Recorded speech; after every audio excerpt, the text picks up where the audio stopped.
Salam adik-adik sekalian dimanapun kalian berada, semoga tetap dalam keadaan sehat dan tentunya semangat dalam mengikuti pembelajaran kali ini. Kali ini abang akan menjelaskan materi ekonomi kelas 10 di bab 2. Nah, adapun topik kita kali ini yaitu masalah ekonomi dalam sistem ekonomi. Nah, ada 3 nanti akan kita bahas: permasalahan ekonomi, sistem ekonomi, dan juga sistem perekonomian negara kita yaitu Indonesia. Nah, materi ini merupakan materi bab 2 di ekonomi kelas 10. Selamat mengikuti adik-adik sekalian, semoga dengan tutorial pembelajaran ini kalian dapat memahami.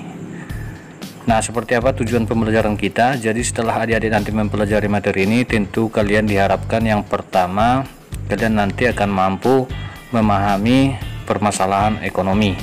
Nah, kemudian yang kedua, adik-adik nanti akan mampu mendeskripsikan sistem ekonomi. Dan yang terakhir, tentu kalian mampu menjelaskan sistem perekonomian yang ada di Indonesia. Nah, inilah tujuan pembelajaran kita kali ini. Mari kita lihat. Sekarang kita lihat dulu konsep materi pembelajaran kita. Nah, di sini kita akan membahas nanti pokok permasalahan ekonomi dulu ya. Nah, jadi pokok permasalahan ekonomi ini adik-adik itu nanti bisa kita lihat dari 3 sudut pandang ya. Nah, jadi yang pertama ada nanti permasalahan ekonomi klasik, kemudian ada permasalahan ekonomi modern atau mikro, kemudian nanti ada juga permasalahan ekonomi yang ditinjau atau dipandang dari sudut ekonomi makronya ya. Nah, baik kita bahas satu persatu. Secara klasik nanti permasalahan ekonomi itu ada 3. Nah, itu permasalahan produksi, distribusi, dan konsumsi. Kemudian masalah modern juga ada 3, yaitu apa dan berapa yang harus diproduksi, lalu bagaimana cara memproduksi dan untuk siapa diproduksi. Nah, secara makro juga bisa kita lihat permasalahan ekonomi. Yang pertama nanti adalah pertumbuhan ekonomi suatu negara, ketidakstabilan kegiatan ekonomi, masalah pengangguran, masalah kemiskinan, masalah neraca perdagangan, dan juga nantinya inflasi. Nah, inilah pokok permasalahan ekonomi, dan ini sangat berhubungan dengan materi yang ada di bab 1. Kita sudah membahas tentang permasalahan ekonomi yang mana terjadinya kelangkaan itu disebabkan oleh lebih besarnya kebutuhan manusia daripada tersedianya alat pemenuh kebutuhan maupun barang dan jasa. Nah, jadi adik-adik, tentu pokok permasalahan ekonomi ini kan harus diselesaikan, harus diambil tindakan, harus diambil kebijakan. Nah, begitu.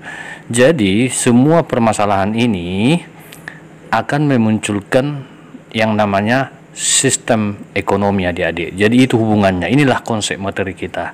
Jadi abang mengajak adik-adik terlebih dahulu memahami konsep pembelajarannya supaya belajarnya enak begitu ya. Nah, jadi sistem ekonomi ini nanti atau permasalahan ekonomi ini akan diselesaikan oleh setiap negara dengan menggunakan sistem ekonomi. Yang mana sistem ekonomi ini nanti dibagi-bagi lagi ya. Yang pertama ada sistem ekonomi tradisional, kemudian yang kedua ada sistem ekonomi komando atau sering juga terpusat, dan yang ketiga sistem ekonomi liberal atau pasar, dan di Indonesia nanti ada memakai sistem campuran ya. Nah, kemudian kita kenal nanti demokrasi Pancasila begitu ya. Nah, baik, inilah yang akan kita bahas satu persatu. Kita masuk masalah ekonomi klasik dulu ya. Nah, pemikirnya ini ada Adam Smith, David Ricardo, dan John Stuart Mill ya. Nah, ini dikaji pada tahun 1870-an. Nah, adik-adik, seperti apa masalah ekonomi klasik ini? Tadi abang katakan ada 3 ya. Nah, di sini saya hanya kasih peraga saja ya. Nah, misalnya ini seorang petani. Nah, tentu dia memproduksi, katakan memproduksi padi menjadi beras ya. Nah, ini yang menjadi permasalahan di dalam ekonomi klasik itu ya. Nah, apa yang diproduksi ya, bagaimana cara memproduksinya begitu. Nah, kemudian nanti masalah yang kedua adalah distribusi ya, yang mana distribusinya adalah menyalurkan, bagaimana cara menyalurkannya kan begitu ya. Nah, kemudian masalah yang ketiga yaitu masalah konsumsi. Nah, jadi kesimpulannya ada 3 masalah ekonomi klasik, yaitu masalah produksi, distribusi, dan konsumsi. Yang mana ketiganya ini sering kita sebut dengan istilah kegiatan ekonomi, begitu ya.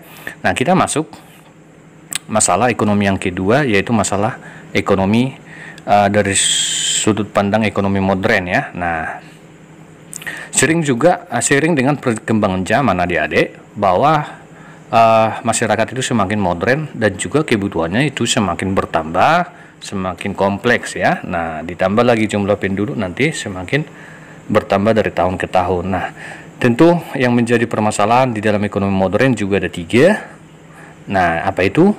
What, how, for whom. Artinya apa, bagaimana, untuk siapa. Nah, kita bahas satu persatu ya.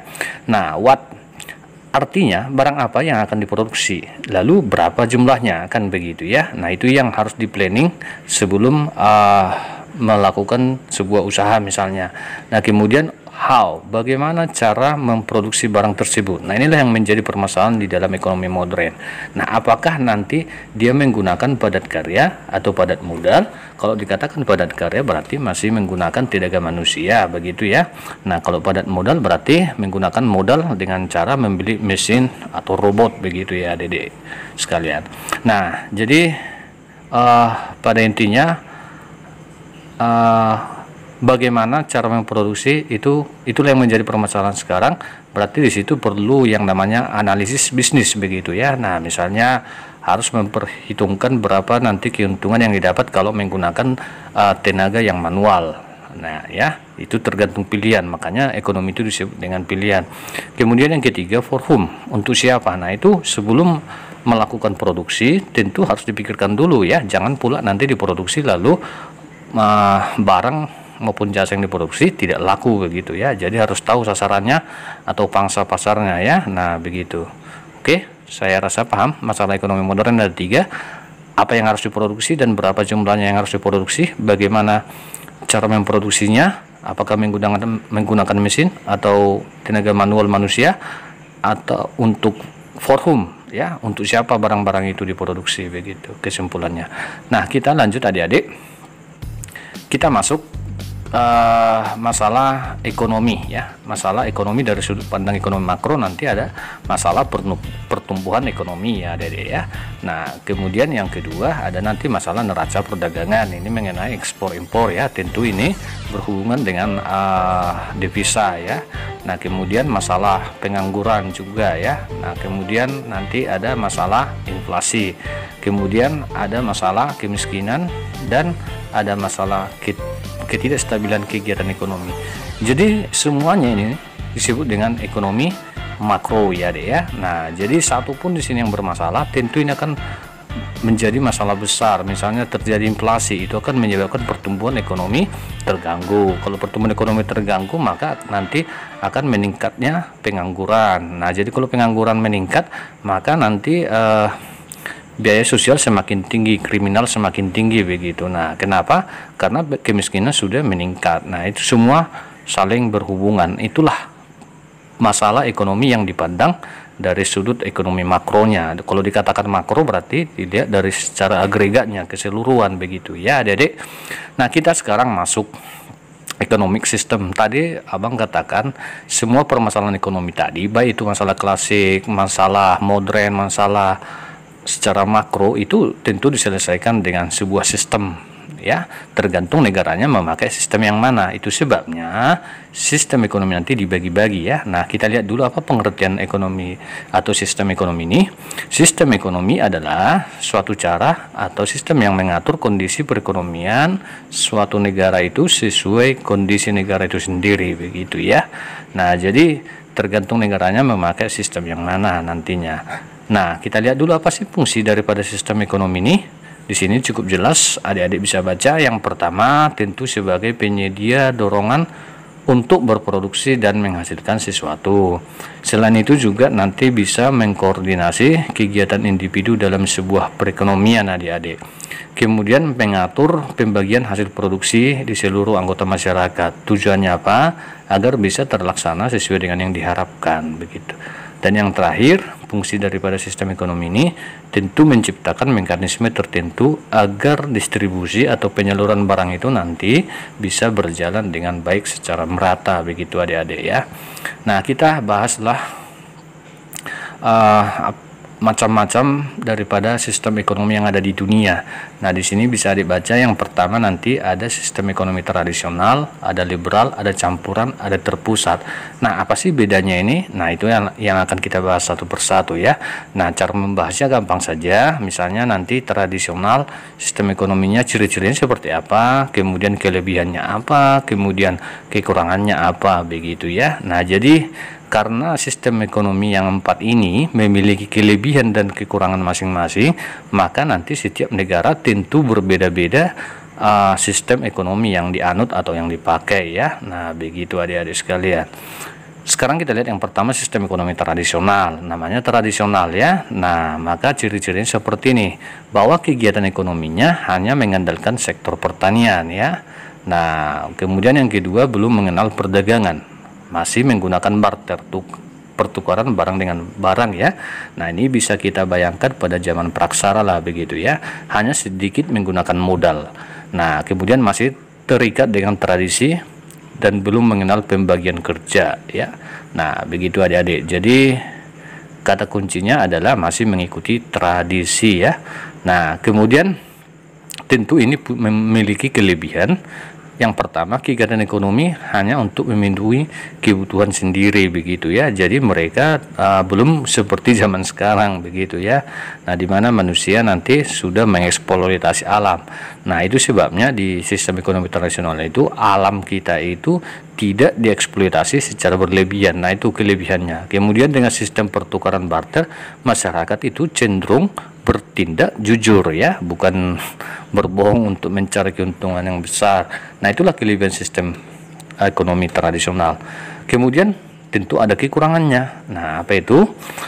Yang pertama, sulit terjadi kemajuan. Kenapa? Karena dianggap semua yang berubah itu adalah tabu ya. Artinya bahwa masyarakat yang tradisional ini masih statis ya. Statis artinya masih tertutup ya dengan perubahan, begitu.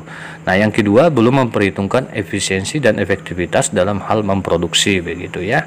Nah, kemudian yang ketiga itu nanti sulit mempertemukan kedua belah pihak yang saling membutuhkan. Maksudnya di situ barter tadi ya. Nah, jadi sangat sulit mempertemukannya. Nah, kemudian yang keempat, jenis dan jumlah barang itu diproduksi sering tidak mencukupi kebutuhan, selalu kekurangan, begitu ya. Nah, kemudian sulit menetapkan ukuran dari jenis barang. Kenapa sulit? Karena belum memiliki yang namanya satuan, kira-kira begitu adik-adik. Sekarang kita masuk sistem ekonomi yang kedua, yaitu sistem ekonomi terpusat atau sering juga disebut dengan istilah komando. Nah, kata kuncinya terpusat ini adalah bahwa ekonomi di suatu negara itu diatur oleh pemerintah pusat, begitu ya. Nah, kita lihat ciri-cirinya. Semua faktor produksi itu maksudnya sumber daya alam, sumber daya manusia, modal, skill ya. Nah, itu diatur atau dimiliki oleh pemerintah. Artinya di sini adik-adik, swasta itu tidak ada ya. Nah, swasta di sini tidak berperan. Nah, semua yang mengatur adalah pemerintah. Itu kata kuncinya. Itu sebabnya nanti ciri yang kedua, hak pribadi itu tidak diakui ya, karena semua diatur pemerintah. Nah, oleh sebab itu nanti ciri yang ketiga, pemerintah lah yang bertanggung jawab terhadap keputusan kegiatan ekonomi, yaitu produksi, konsumsi, dan distribusi. Nah, pemerintah tidak memberi kebebasan yang cukup kepada perorangan. Nah, itu kira-kira ciri daripada sistem ekonomi terpusat atau komando ya. Nah, kemudian kita lihat tentu ada kelebihannya. Yang pertama, ini lebih cenderung nanti terjadi pemerataan pengendalian harga relatif, lebih mudah dilakukan ya. Nah, kemudian pengawasan dan pengendaliannya bisa dilakukan oleh pemerintah dengan mudah. Pemerintah mempunyai tanggung jawab yang sepenuhnya terhadap seluruh kegiatan perekonomian.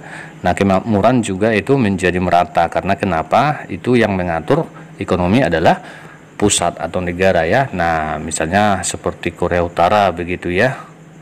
Kita lanjut, kelemahannya apa? Tentu kelemahannya yang pertama, bahwa kebebasan pribadi atau karya cipta pribadi itu kurang dihargai oleh pemerintah. Nah, Itu sebabnya nanti masyarakatnya cenderung tertutup. Kemudian yang kedua, pemerintah kesulitan menghitung secara pasti jumlah yang dibutuhkan masyarakat, karena masyarakat sifatnya menunggu adik-adik ya. Nah, kemudian ketiga, masyarakat tidak mempunyai hak memilih atau menentukan jenis pekerjaan, karena semuanya sudah diatur oleh pemerintah ya. Contohnya tadi seperti negara Korea Utara lah ya. Nah, kemudian kita masuk yang ketiga adik-adik, namanya sistem ekonomi pasar atau liberal ya. Nah, coba kita perhatikan ciri-cirinya. Nah, di sini adik-adik boleh dikatakan supaya lebih gampang dipahami, sistem ekonomi pasar ini adalah kebalikan dari sistem ekonomi terpusat tadi atau komando tadi ya, itu saja. Itu sebabnya di sini hak milik perorangan itu sudah diakui. Nah, maka terjadilah kebebasan. Artinya di sini adalah sudah pihak swasta itu sudah berperan di dalam kegiatan ekonomi.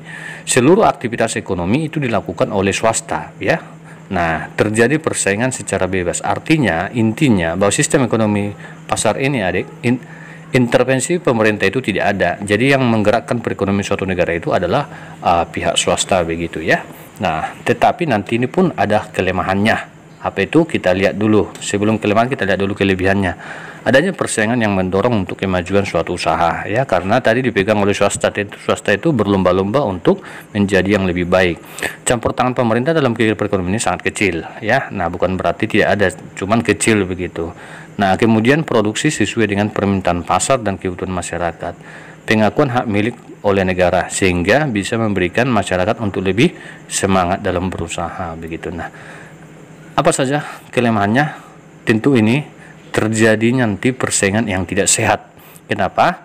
Karena semuanya pada mementingkan kelompok atau diri masing-masing di dalam hal mengelola ekonomi ya. Kemudian yang kedua, bisa menimbulkan monopoli ya. Nah, atau kita kenal dengan istilah apa ya? Nah, persekongkolan lah ya. Nah, kartel boleh juga ya.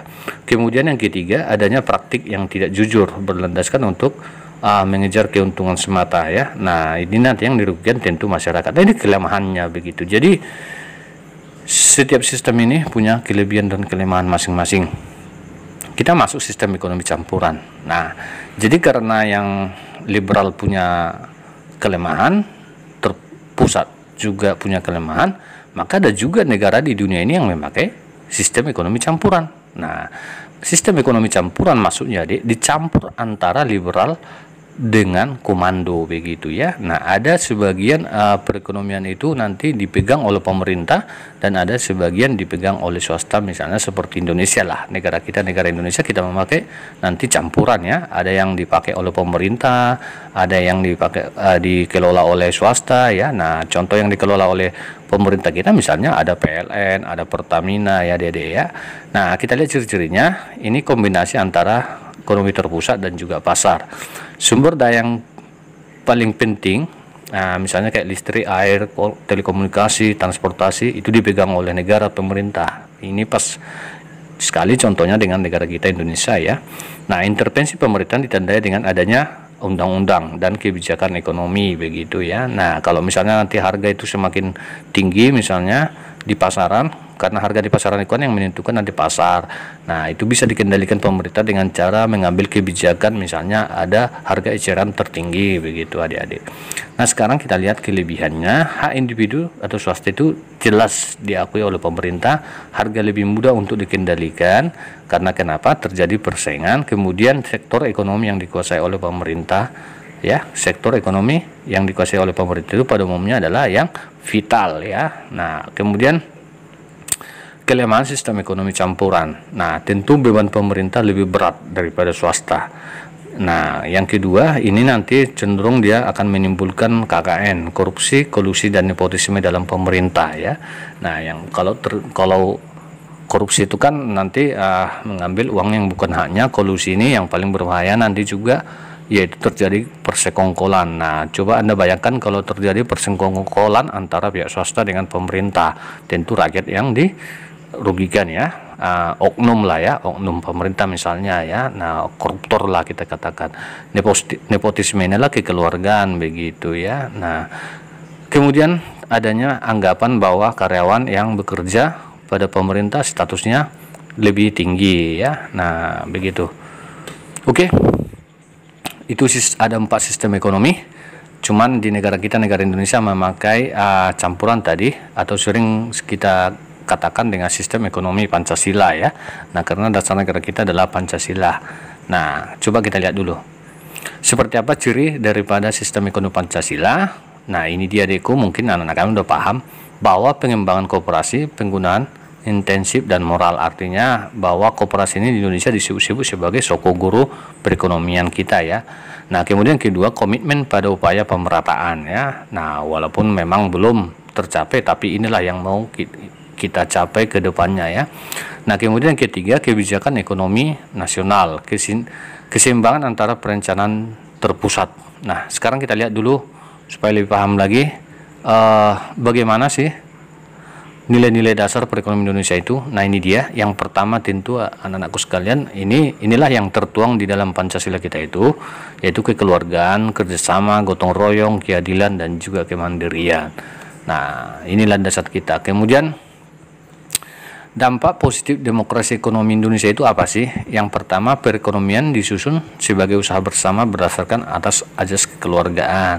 Nah, yang kedua ini cabang-cabang produksi yang penting dan vital bagi negara itu dikuasai oleh negara. Nah, ini lebih tepatnya bisa kalian baca di Undang-Undang Dasar 1945 adik-adik, itu pasal 33 ya. Nah, ini dia, itu dasar ekonomi kita adik-adik, pasal 33 Undang-Undang Dasar 1945 ya.